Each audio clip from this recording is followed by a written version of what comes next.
93 Gazaouis ont encore été tués sur des rassemblements pour la récupération d'aide humanitaire.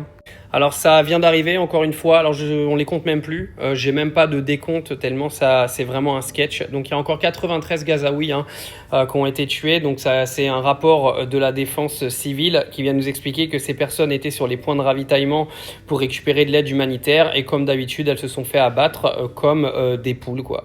C'est un sketch parce que ça continue et il y a personne qui dit rien. Oui alors on a des communiqués mais sinon il y a rien, il y a personne qui dit rien, tout le monde s'en branle quoi. Moi, ça me saoule parce que je reçois des vidéos, des messages sur Instagram en mode « Ouais, Dylan, fais des vidéos, parle-en et tout. » Ouais, mais vous êtes gentil, moi, je vais pas aller sauver les Gazaouis, en fait.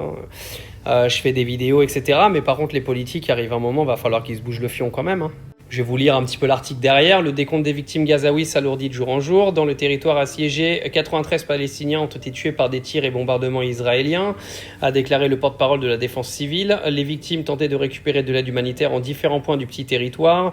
Selon ce porte-parole, 80 personnes ont péri dans la zone de Zikim, au nord-ouest de la ville de Gaza.